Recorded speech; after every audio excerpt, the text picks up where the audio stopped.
Assalamualaikum warahmatullahi wabarakatuh.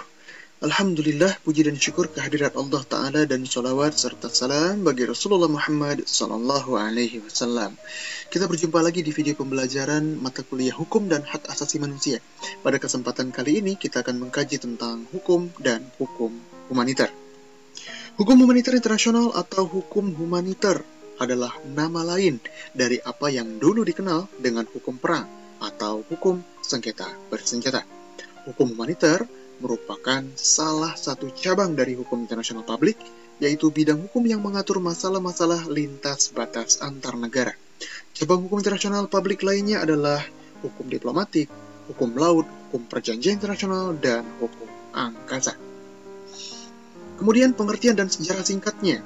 Hukum humaniter adalah keseluruhan asas, kaidah, dan ketentuan internasional, baik tertulis maupun tidak tertulis yang mencakup hukum perang dan hukum hak asasi manusia. Hukum humaniter ini bertujuan secara umum untuk menjamin penghormatan terhadap harkat dan martabat manusia. Indonesia meratifikasi Konvensi Jenewa melalui Undang-Undang Nomor 59 Tahun 1958 tentang keikutsertaan dalam 4 Konvensi Jenewa tahun 1949. Konvensi tersebut mengamanatkan kepada negara pesertanya untuk membuat undang-undang atau meratifikasi hasil konvensi. Tujuannya adalah untuk memastikan pemberian sanksi pidana efektif terhadap mereka yang melakukan atau memerintahkan pelanggaran hak asasi manusia berat terhadap hukum humaniter. Hukum humaniter internasional dipelopori oleh Henry Dunant, Bapak Palang Merah Dunia. Beliau seorang prajurit yang terlibat dalam Perang Prancis-Austria di Solferino, Italia Utara pada tahun 1859. Suatu perang yang mengorbankan ribuan prajurit pada masa itu. Sepulang dari perang, Henry menulis sebuah buku yang berjudul Un Souvenir de Solferino, yang berarti kenangan dari Solferino. Di dalam buku itu, dia memuat 2 himbauan kepada masyarakat dunia. Yang pertama, agar dibentuk suatu lembaga internasional yang khusus menangani orang-orang yang sakit dan terluka, apapun kebangsaannya, agamanya, maupun rasnya. Yang kedua, himbauannya adalah meminta negara-negara di dunia untuk membuat kesepakatan yang mengakui keberadaan lembaga internasional, termasuk memberi jaminan agar orang-orang sakit dan orang-orang yang terluka bisa lebih diperhatikan. Ide ini kemudian didukung oleh rekan-rekannya yang kemudian membentuk International Committee of Aid to the Wounded. Selanjutnya, lembaga ini lebih dikenal dengan nama International Committee of the Red Cross, ICRC, yaitu Komite Palang Merah Internasional. Jumlah negara memberikan dukungan terhadap komite ini, yang kemudian menghasilkan Konvensi Jenewa yang pertama. Konvensi ini diikuti oleh 16 negara Eropa pada tahun 1864 dan dinamakan Konvensi bagi Perbaikan Keadaan Tentara yang Luka di Medan Perang Darat. Dalam hukum humaniter, dikenal 2 bentuk perang atau sengketa bersenjata, yakni sengketa bersenjata yang bersifat internasional dan sengketa bersenjata yang bersifat non-internasional atau sengketa bersenjata nasional.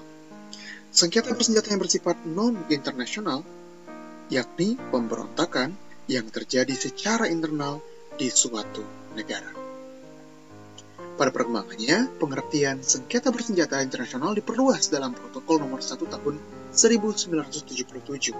Di dalam protokol tersebut dinyatakan bahwa terdapat beberapa bentuk lain dari sengketa bersenjata internasional. Yang pertama, perlawanan terhadap dominasi kolonial, penjajahan. Itu termasuk sengketa bersenjata internasional. Yang kedua, perjuangan melawan pendudukan asing dan perlawanan terhadap rezim yang rasialis. Ketiganya, menurut Protokol Nomor 1 Tahun 1977 masuk ke dalam pengertian sengketa bersenjata. Sekarang kita masuk ke poin C, asas-asas hukum humaniter. Ada beberapa asas di dalam hukum humaniter. Yang pertama, asas tujuan militer. Berdasarkan tujuan ini, maka pihak yang bersengketa dibenarkan menggunakan kekerasan untuk menundukkan lawan demi tercapainya tujuan dan keberhasilan perang. Asas yang kedua, asas kemanusiaan, bahwa pihak yang bersengketa harus memperhatikan pri kemanusiaan. Mereka dilarang menggunakan kekerasan yang dapat menimbulkan luka yang berlebihan dan penderitaan yang tidak perlu. Atas dasar asas ini, maka penggunaan bom biologis, kemudian bom fosfor itu dilarang dalam peperangan. Kemudian asas kesatriaan, bahwa di dalam medan perang, kejujuran harus diutamakan. Penggunaan alat-alat tidak terhormat dan tipu muslihat atau khianat dilarang. Ini agak klise, di mana kita tahu bahwa perang itu segenap kemampuan dikeluarkan, termasuk tipu muslihat. Ya. Kemudian berikutnya ada asas pembedaan, membagi penduduk negara menjadi dua golongan.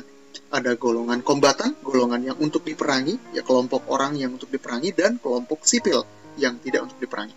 Kemudian ada asas proporsional, menekankan larangan penyerangan yang berlebihan untuk tujuan keuntungan militer yang dapat mengakibatkan penderitaan rakyat sipil. Misalnya menyerang sekolah, menyerang rumah sakit, kamp pengungsian, rumah ibadah, dan lain sebagainya. Di samping kelima asas di atas terdapat pula Rule of Engagement, ROE. ROE merupakan keseluruhan instruksi yang dapat diberikan kepada satu kesatuan operasional. Namun demikian, ia tidak harus selalu berkaitan dengan perintah yang diberikan dalam menghadapi musuh. Ia dapat pula diberlakukan dalam keadaan kunjungan persahabatan. Ada 3 hal yang harus diperhatikan dalam menyusun petunjuk tersebut, yaitu tujuan, perintah, dan pembatasan. ROE dalam arti kekinian mencakup keseluruhan instruksi, baik yang bersifat tetap maupun yang khusus berhubungan dengan operasi angkatan bersenjata. Sangat dimungkinkan ROE dimulai dengan suatu pernyataan, dari pernyataan mengenai tujuan dan kebijakan pemerintah, hingga tindakan yang diizinkan, dilarang, dan disediakan setelah adanya otorisasi. Perlu diketahui bahwa hukum humaniter itu melarang beberapa tindakan, seperti pembunuhan secara umum, penyiksaan, hukuman badan, mutilasi, penghinaan martabat pribadi, penyanderaan, hukuman kolektif, pelaksanaan hukuman tanpa pengadilan, dan perlakuan kejam atau merendahkan martabat manusia. Kesemua ini sering ditemukan dalam peperangan dan sangat sulit untuk dihindari. Nah, pelarangan juga dilakukan dalam tindakan balasan terhadap mereka yang terluka, sakit, atau terdampar. Petugas dan pelayan medis termasuk pers, tawanan perang, penduduk sipil, objek sipil dan budaya, lingkungan, serta pekerjaan yang berbahaya, misalnya pekerja reaktor nuklir. Tidak seorang pun dalam hal ini dapat lepas atau melepaskan haknya dari perlindungan Palang Merah Internasional dan Badan Internasional Netral lainnya. Semuanya berhak atas perlindungan dari Palang Merah Internasional dan Badan Internasional Netral. Selanjutnya poin D, sumber hukum humaniter. Terdapat beberapa sumber hukum humaniter. Yang pertama ada Konvensi Den Haag. Konvensi ini memuat ketentuan hukum humaniter yang mengatur bagaimana cara dan alat yang digunakan dalam berperang. Konvensi ini digelar dalam 2 periode, pada tahun 1899 dan 1907. Kemudian yang kedua ada Konvensi Jenewa tahun 1949. Konvensi ini bertujuan melindungi korban dalam situasi konflik bersenjata, baik anggota angkatan bersenjata yang tidak lagi terlibat perang karena luka, sakit, kapalnya karam, ataupun menjadi tawanan perang, termasuk juga penduduk sipil atau rakyat biasa. Kemudian yang ketiga ada Protokol Tambahan tahun 1977. Protokol tentang perlindungan korban-korban pertikaian bersenjata internasional dan nasional. Dan yang keempat ada doktrin atau pendapat sarjana terkenal. Ya, salah satu pendapat sarjana terkenal dalam bidang humaniter adalah klausula Martens.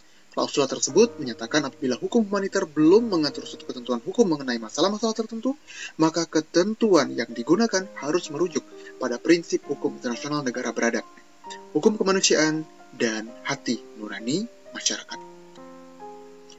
Ini secara khusus, tujuan hukum humaniter adalah bukan bertujuan untuk melarang perang, melainkan ditujukan untuk memanusiawikan perang. Beberapa tujuan hukum humaniter yang dapat dijumpai dalam berbagai kepustakaan antara lain, yang pertama, memberikan perlindungan terhadap kombatan, orang yang diperangi, maupun penduduk sipil dari penderitaan yang tidak perlu. Yang kedua, menjamin hak asasi manusia yang sangat fundamental bagi mereka yang jatuh ke tangan musuh. Kombatan yang jatuh ke tangan musuh harus dilindungi dan dirawat, serta berhak diperlakukan sebagai tawanan perang. Dan yang ketiga, mencegah dilakukannya perang secara kejam tanpa mengenal batas. Peri kemanusiaan di sini adalah aspek yang terpenting. Kemudian, kaitan antara hukum humaniter dan hak asasi manusia. Hukum humaniter internasional dan hak asasi manusia pada prinsipnya sama-sama bertujuan untuk memberikan jaminan perlindungan terhadap manusia. Perbedaan di antara keduanya ada pada waktu penerapan hukumnya, di mana hak asasi manusia berlaku pada semua keadaan dan kondisi, baik dalam kondisi damai maupun kondisi perang, berbeda dengan hukum humaniter internasional yang hanya berlaku pada kondisi perang. Pengesampingan beberapa hak asasi manusia dapat dilakukan hanya dalam hal yang benar-benar ekstrim. Pada kondisi konflik yang tidak terlalu ekstrim, maka dilakukan pembatasan. Dalam hal menggunakan hak untuk melakukan penyimpangan, suatu negara harus segera memberitahu negara lain melalui Sekretaris Jenderal PBB sebagai perantaranya tentang ketentuan mana yang terhadapnya dilakukan penyimpangan, kemudian alasan yang mendorongnya melakukan penyimpangan itu, dan tanggal diakhirinya penyimpangan tersebut. Bagaimana cara penegakannya? Penegakan hukum humaniter dapat dilakukan melalui dua jalur. Yang pertama, mekanisme nasional, dan yang kedua, mekanisme internasional. Mekanisme nasional, menurut Konvensi Jenewa dan protokol tambahan, dilakukan berdasarkan suatu proses peradilan nasional. Pelaku pelanggaran akan dituntut dan dihukum berdasarkan peraturan perundangan nasionalnya lebih dulu, dan dengan menggunakan mekanisme peradilan nasionalnya. Apabila mekanisme internal ini tidak berfungsi atau tidak difungsikan sebagaimana mestinya, maka kasus dapat diambil alih oleh mekanisme internasional. Perkembangan baru dalam protokol 1977 ialah lahirnya Komisi Internasional Pencari Fakta. Kemudian yang kedua, mekanisme internasional. Ada dua mahkamah yang mengadili penjahat perang dunia II, yakni Mahkamah Nuremberg untuk para penjahat perang Nazi Jerman dan Mahkamah Tokyo untuk penjahat perang Jepang. Selain Mahkamah Nuremberg dan Mahkamah Tokyo, ada pula Mahkamah untuk mengadili penjahat perang bekas negara Yugoslavia dan untuk mengadili penjahat perang Rwanda dengan nama International Criminal Tribunal for Former Yugoslavia (ICTY) dan International Criminal Tribunal for Rwanda (ICTR). Adapun Mahkamah Pidana Internasional International Criminal Court atau ICC ini menjadi mekanisme pengadil untuk perkara-perkara genosida, kejahatan terhadap kemanusiaan, kejahatan perang, dan kejahatan agresi secara umum. Sampai saat ini, ICC masih aktif berjalan. ICC bersifat pelengkap terhadap sistem hukum nasional, sehingga yurisdiksinya hanya dapat dilaksanakan apabila telah terlebih dahulu melakukan suatu mekanisme nasional. ICC akan berfungsi ketika suatu negara tidak mau atau tidak mampu untuk mengadili kejahatan-kejahatan yang termasuk dalam ruang lingkup ICC. Baik sahabat, kita sudah di kesimpulan. Ada beberapa hal yang bisa dipetik dari video singkat ini. Yang pertama, hukum humaniter adalah keseluruhan asas, kaidah, dan ketentuan internasional, baik tertulis maupun tidak tertulis, yang mencakup hukum perang dan hukum hak asasi manusia. Yang kedua, hukum humaniter bertujuan untuk menjamin penghormatan terhadap harkat dan martabat manusia secara umum. Kemudian yang ketiga, Henry Dunant adalah tokoh yang menjadi pelopor hukum humaniter internasional. Yang keempat, terdapat dua bentuk sengketa bersenjata. Sengketa bersenjata yang bersifat internasional dan yang bersifat nasional. Kemudian kesimpulan yang kelima, asas-asas hukum humaniter adalah tujuan militer, kemanusiaan, kesatriaan, pembedaan, dan proporsional. Dan yang keenam, sumber hukum humaniter terdiri dari konvensi Den Haag, konvensi Jenewa, protokol tambahan, dan doktrin. Yang terakhir, terdapat dua jalur penegakan hukum humaniter, yakni mekanisme nasional dan mekanisme internasional. Ini saja yang bisa saya sampaikan pada kesempatan kali ini. Mudah-mudahan bermanfaat untuk sahabat kampus semuanya. Mohon maaf atas segala keterbatasannya. Insya Allah kita akan berjumpa di video-video selanjutnya. Wabillahi taufiq wal hidayah. Assalamualaikum warahmatullahi wabarakatuh.